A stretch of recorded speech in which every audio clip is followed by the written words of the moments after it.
Another example करते हैं। Example 17 है v।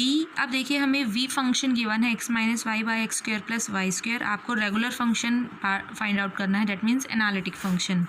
देखिए v गिवन है, curl v by curl x निकाला, curl v by curl y। First आपका यही काम है, डेरिवेटिव्स निकालेंगे। अब क्योंकि v गिवन है तो साई 1 z0 होता है curl v by curl y। अब ये ध्यान रखना है यहाँ पर, नहीं तो क्वेश्चन गलत हो जाएगा। With respect to y derivative है, that is psi 1।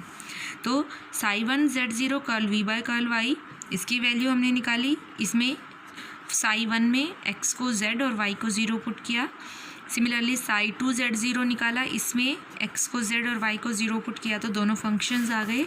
And f of z इस केस में, सेकंड केस में हमारा इसके इक्वल होता है psi 1 z0 plus iota psi 2 z0 dz plus c। तो दोनों की वैल्यू सब्स्टिट्यूट की हमने, 1 plus iota integration minus 1 by z square d z plus c. तो एफ ऑफ जेड क्या आ गया आपका, इसका इंटीग्रेशन किया 1 बाई जेड आ गया।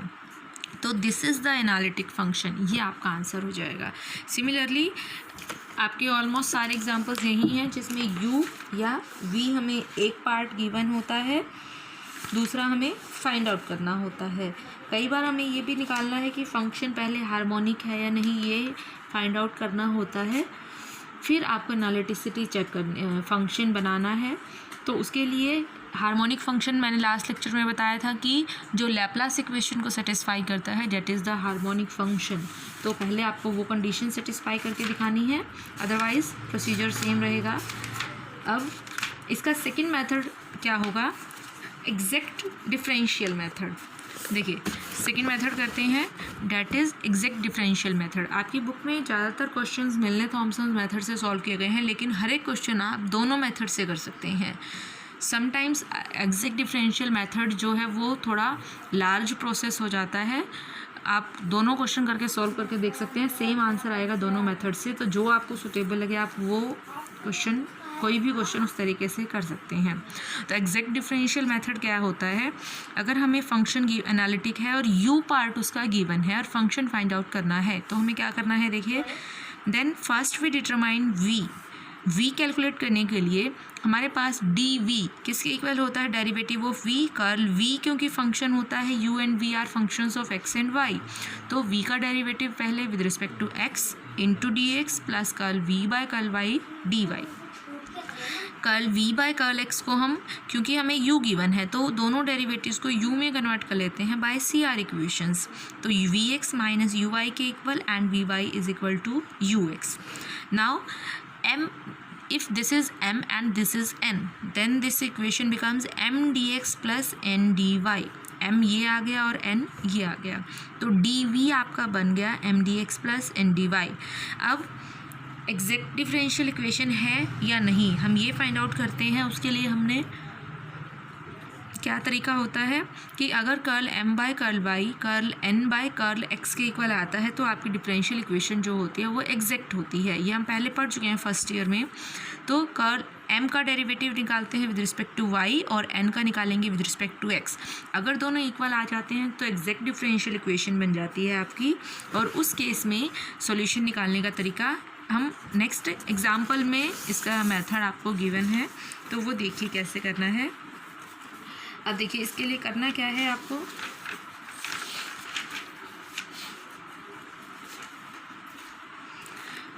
सबसे पहले हमें गिवन क्या है, एक एनालिटिक फंक्शन कंस्ट्रक्ट करना है जिसका रियल पार्ट हमें u गिवन है। तो सबसे पहला स्टेप देखिए क्या करना है,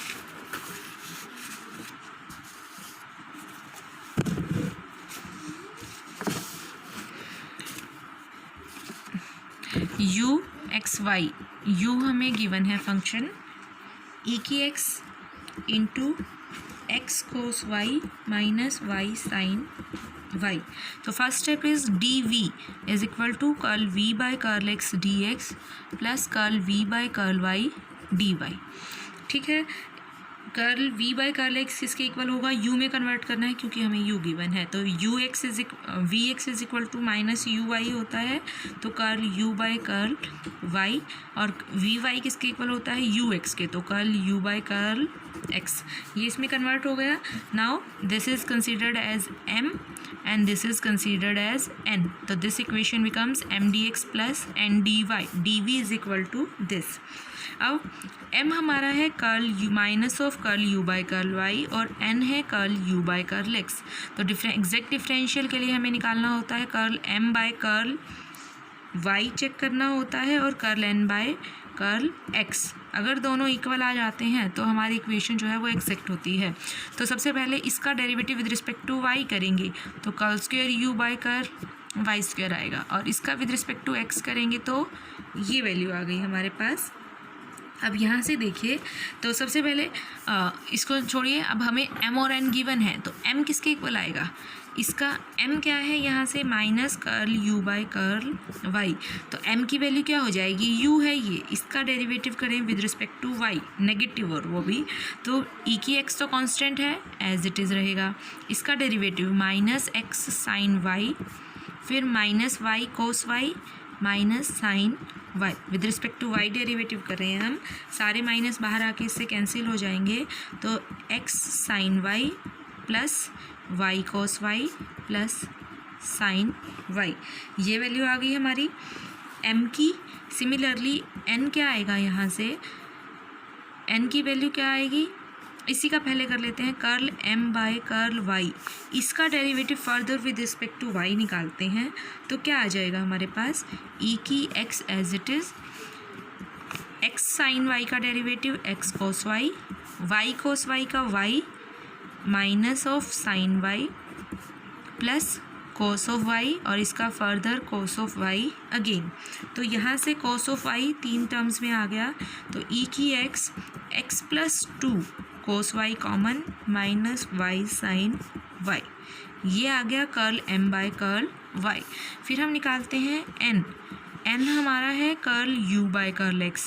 तो u हमें जो गिवन है उसका डेरिवेटिव अगर हम करें विद रिस्पेक्ट टू x, तो first function as it is, e की x as it is, x cos y का डेरिवेटिव आ जाएगा कोस y, बाकी सारा y में है तो ज़ीरो। फिर second function as it is, e की x का डेरिवेटिव e की x और second function as it is, ठीक है। तो ये n आ गया है, इसमें e की x कॉमन ले लें तो क्या बन जाएगा, ये कॉमन लेंगे x plus one cos y minus y sine y। अब curl n by curl x निकालना है तो इसका derivative with respect to x करें तो e की x एज इट इज़, अंदर वाले का डेरिवेटिव, इसका डेरिवेटिव करेंगे तो x plus one cos y constant है तो क्या आ जाएगा, x कोस y का डेरिवेटिव आ जाएगा x cos y only, one cos y का ज़ीरो, y साइन y का ज़ीरो, तो e की x कोस y, सिर्फ ये आ गया हमारे पास curl n by curl x। अब इसका सेकंड पार्ट करते हैं, प्लस देखिए इसमें अभी हमने इसका किया है, फिर ये एज इट इज़ और इसका डेरिवेटिव वो बाकी रह गया, तो e की x कोस y, फिर ये फंक्शन एज इट इज़ रहेगा x plus one cos y minus y sine y और e की x का डेरिवेटिव e की x। तो फर्स्ट पार्ट और सेकंड पार्ट दोनों को ऐड करेंगे, e की x अगर कॉमन ले लें तो क्या बच जाएगा, यहाँ से कौन कौन सी टर्म्स बचेंगी, देखिए कोस y यहाँ भी है यहाँ भी, तो total x plus two cos y हो गया माइनस y साइन y। अब देखो ये वैल्यू और ये value, curl m by curl y और curl n by curl x दोनों के दोनों इक्वल आ गए। इसका मतलब क्या होता है, गिवन इक्वेशन जो होती है वो एग्जैक्ट डिफरेंशियल इक्वेशन है। और इस केस में अब हमें सॉल्यूशन कैसे निकालना होता है, देखिए जब हमारी इक्वेशन एग्जैक्ट डिफरेंशियल इक्वेशन बन जाती है तो उस केस में सॉल्यूशन निकालने के लिए हमें क्या करना होता है, v की वैल्यू क्योंकि आपको निकालनी है तो v किसके इक्वल आ जाता है, v is equal to integration of m dx, जो हमारा m था, ट्रीटिंग y एज कांस्टेंट, क्योंकि derivative with respect to x कर रहे हैं तो y का जो भी वैल्यू होगी इसमें टर्म होगी उसको हम एज ए कांस्टेंट कंसीडर करेंगे। तो v integration of m dx treating y as a constant plus n की वो टर्म्स आएंगी, those terms of n which do not contain x, उनका डेरिवेटिव करना है with respect to y plus constant of integration c। देखिए v की वैल्यू किसके इक्वल होगी, integration of m dx plus n की उन टर्म्स का इंटीग्रेशन करना है जिसमें x नहीं है, ओनली उन टर्म्स का। तो v किसके इक्वल हो गया यहाँ से, m क्या था हमारा ऊपर वाले में, देखिए m की वैल्यू थी यहाँ पर m जो हमने कैलकुलेट किया था ये, तो e की x sine y plus y cos y plus sine y dx, y को इसमें एज ए कांस्टेंट कंसीडर करना है प्लस n की वो टर्म्स जिनमें x नहीं है। तो देखिए n हमारा आया था ये, इसमें से वो टर्म्स लेनी है जिसमें x नहीं है। अब e की x सारी टर्म्स मल्टीप्लाई हो रही हैं, डैट मीन्स हर दोनों टर्म्स के साथ e की x तो आएगा ही, तो x की टर्म तो आ ही रही है, तो कोई भी टर्म ऐसी नहीं है जिसमें x ना हो, तो ज़ीरो आ जाएगा। तो ज़ीरो का डेरिवेटिव ज़ीरो, तो ये ज़ीरो हो जाएगा प्लस c आ जाएगा। तो v क्या आ गया, इंटीग्रेशन ऑफ दिस टर्म। तो इसका सिर्फ आपको इंटीग्रेशन करना है, जबकि y एज ए कांस्टेंट है, तो 3 पार्ट्स में इंटीग्रेशन करेंगे इसका। अब देखिए फर्स्ट पोर्शन के लिए e की x और x दोनों इनका होगा, साइन y तो कांस्टेंट हो गया तो बाहर आ गया, तो x इंटू ई की x का इंटीग्रेशन। सेकेंड पोर्शन में ये दोनों देखो, ये पूरा कंप्लीट y की है, तो ये पूरा का पूरा जो है ये कांस्टेंट हो गया और बाहर आ गया, तो इंटीग्रेशन सिर्फ इसका बचेगा साथ में c। तो क्योंकि y की टर्म्स कांस्टेंट है बाहर आ गई, x इंटू ई की x का इंटीग्रेशन क्या होता है हमारे पास, x माइनस 1 ई की पावर x, इसका इंटीग्रेशन कर लेंगे। सिमिलरली ये एज इट इज़, और e की x का इंटीग्रेशन होता है e की x। तो v की वैल्यू क्या आ गई, इसको अंदर मल्टीप्लाई करके देखिए कौन कौन सी टर्म्स बचेंगी हमारे पास। e की x दोनों में से कॉमन ले लेते हैं, तो यहाँ से x sine y minus sine y plus y cos y plus sine y plus c, तो ये कैंसिल, तो जस्ट e की x sine y plus y cos y, ये आपका v आ गया। और अगर फंक्शन कंस्ट्रक्ट करना है f ऑफ z, तो वो हो जाएगा u plus iota v, u हमें गिवन है, v आपका ये आ गया। दोनों को अगर सिंप्लीफाई होते हैं ऐसे भी छोड़ सकते हो, अगर कहीं पर उसको कॉमन लेके u वाली टर्म्स रियल और इमेजिनरी पार्ट्स को अलग अलग कर पाएँ, या कहीं x प्लस आयोटा y को इकट्ठा करने से z बन रहा हो तो z की फॉर्म में भी उसको फंक्शन को आप ला सकते हैं, अदरवाइज़ ऐसे भी छोड़ सकते हैं।